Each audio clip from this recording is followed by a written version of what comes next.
In today's video, I want to highlight one of PlayStation's most iconic franchises possibly coming back on the PlayStation 4. Now, we saw one Ratchet and Clank game released on the PlayStation 4, but if Colin Moriarty is to be believed, when more often than not he is absolutely right, we haven't seen the last of Ratchet and Clank on the PlayStation 4. Another game could be coming. Now, does that mean a new game? Does that mean another remake? Because that's what we saw back in 2016. And what does that mean for that big second-party game that Colin Moriarty had also hinted on before? Is this the game he was talking about? That could be the case because Insomniac is a second-party studio. Sniper Elite V2 Remastered has also gotten its release date. It'll be out relatively soon, and I know it's yet another Sniper Elite game, and this franchise hasn't really resonated at an extremely high level. However, Sniper Elite V2 is actually a high-quality game, and I would recommend you guys to give it a look. Satisfactory might be coming to the PlayStation 4. That's a pretty interesting game that's currently available on PC as an early access title, but based on the FAQ, it might be coming to other platforms, the PlayStation included. And also, we've been covering Nintendo Switch game deals a little bit more, and you guys seem to have been appreciating that. Well, I've got a great deal on Super Smash Bros. Ultimate, pretty much the most essential game in any Switch library, so we'll cover that at the end of this video. First up, I know a lot of you guys would love to see the return of Ratchet and Clank, whether it be a brand new game, whether it be a remaster of existing games, a collection. I don't really care. I would love to see more of the Lombaks on my PlayStation 4. And in the latest episode of Colin's Last Stand Knockback, at the 1 hour and 14-minute mark, Colin talks about his PS2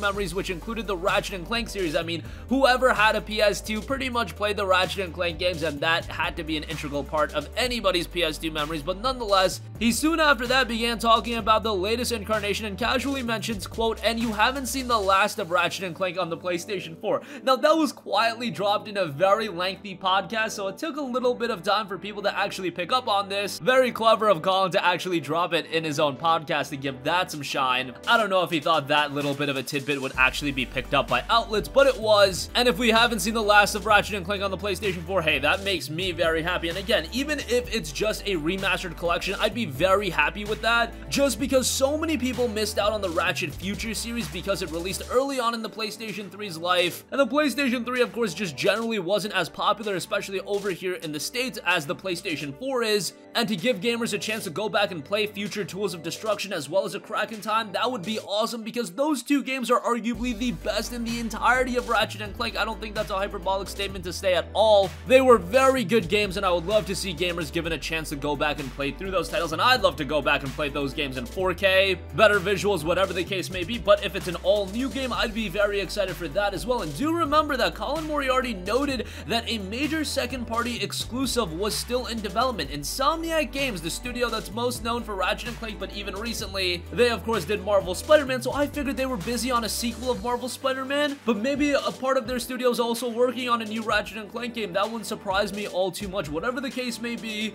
I imagine if a Ratchet and Clank game is coming on the PlayStation 4, it should be announced relatively soon, because anything that releases past 2020, you would think it would have to transition into a PlayStation 5 game. That doesn't necessarily have to be true, because games can come out on the PS4 even after the PS5 is out, but that's generally where my line of thinking aligns these days, so hopefully we hear an announcement on that soon. But more Ratchet and Clank on the PlayStation 4 looks to be coming, as said by Colin Moriarty. Next up, Sniper Elite V2 Remastered is coming on May 14th, and I know a lot of you guys have gotten a little tiresome of the Sniper Elite games. Maybe you've never even played it, you just see the game, and you think they're a little bit bland. They aren't at all, and Sniper Elite V2 is actually a great game, arguably the best game in the series, and it will be dropping at a budget price point of $34.99, and I think that's a pretty good price. Would have liked to see it at the $29.99 price point, but hey, that's just me being really stingy. They also did put out a remastered graphics comparison with the original version, and you can see a sizable improvement. And on top of 4K and HDR support on available platforms, Sniper Elite V2 Remastered features beautifully updated environments, characters, weapons, and vehicles, modernized rendering and post-processing effects, enhanced texturing and level geometry,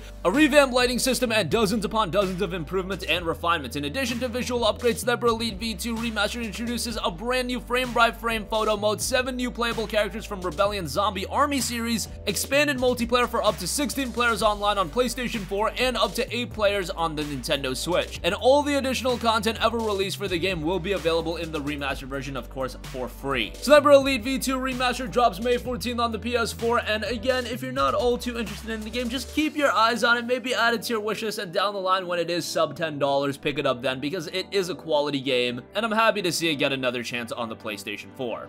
Next up, Satisfactory is a game that's in early access on PC right now. Unfortunately, a lot of people aren't taking notice of it because it is an Epic Game Store exclusive, and now whenever a game is an Epic Game Store exclusive, that is just generally going to limit the visibility of the game. However, it is a pretty interesting title, and it might be coming to the PlayStation 4. Over on the FAQ on the game's official site, the developer states, "We just want to get the game balanced and running smoothly on Windows, then we might look into other platforms." I think if the game generally does pretty well, and considering they have that sweet Epic Games money right now, hey, making the transition over to PlayStation 4 would at least increase the visibility of the game if nothing else. If you guys are unaware of what the game is, it's a first-person open-world factory building game with a dash of exploration and combat. Pioneering for an incorporation means charting and exploiting an alien planet, battling alien life forms, creating multi-story factories, entering conveyor belt heaven, automating vehicles, and researching new technologies. You'll take part in the Save the Day program, providing short-term solutions for long-term problems, possibly with the help of your friends. Satisfactory is available in early access right now on the Epic Game Store for $29.95. That's the PC version of the game, of course. I imagine it'll be released on Steam in a year. That's generally how the Epic Store exclusives go. They're exclusive for a year. The studio takes the upfront money from Epic Games, and I'm sure that tastes pretty good, especially for a smaller studio like this where they don't have unlimited resources available at their disposal. The upfront money probably helps out a lot, but then they can release the game on Steam down the line and say a year. They can get even more visibility for the game that way, actually sell the game, and then they get the best of both worlds, and then maybe after that they can release the game on the PlayStation 4 because it does look to be a pretty compelling open world factory building title.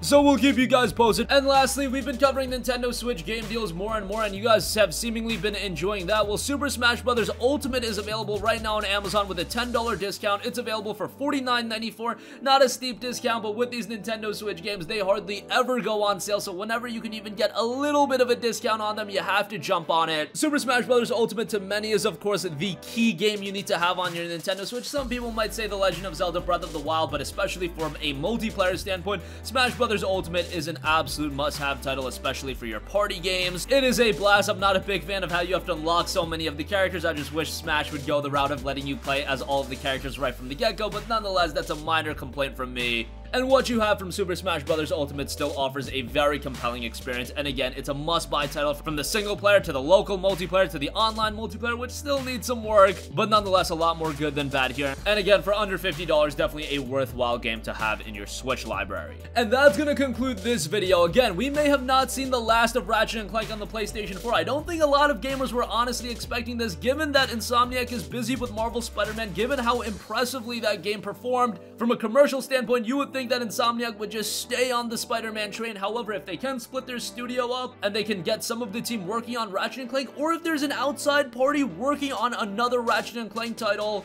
and Insomniac gave their blessing, hey, that might be a possibility too. Whatever the case may be, it looks like we haven't seen the last of the Lombax on the PlayStation 4, and I can't wait to see more of Ratchet and Clank if that does come on the PS4, if it's on the PS5, whatever the case may be. Ratchet and Clank at some point needs to make a sizable comeback. Sniper Elite V2 will be dropping on May 14th. It'll be coming at $34.99. It'll be refined with better visuals. It'll come with all the DLC content, new characters, expanded multiplayer for 16 players. That is gonna be great. Satisfactory is currently in early access on the Epic Game Store, but it might make the transition to the PlayStation 4 sometime in the future. And for those of you guys with a Nintendo Switch, Super Smash Bros. Ultimate is available for $50 right now, a little bit under at $49.94. Not a bad price given that Switch games retain their prices for God knows how long. Breath of the Wild, you can't even find a good deal on that, and that game is what, 2 years old at this point? And hey, Smash Brothers is only a couple months old, so to get it $10 off, that's definitely not bad. That's gonna conclude this video. Sound off with all of your thoughts in the comment section down below. Thank you for watching, and goodbye.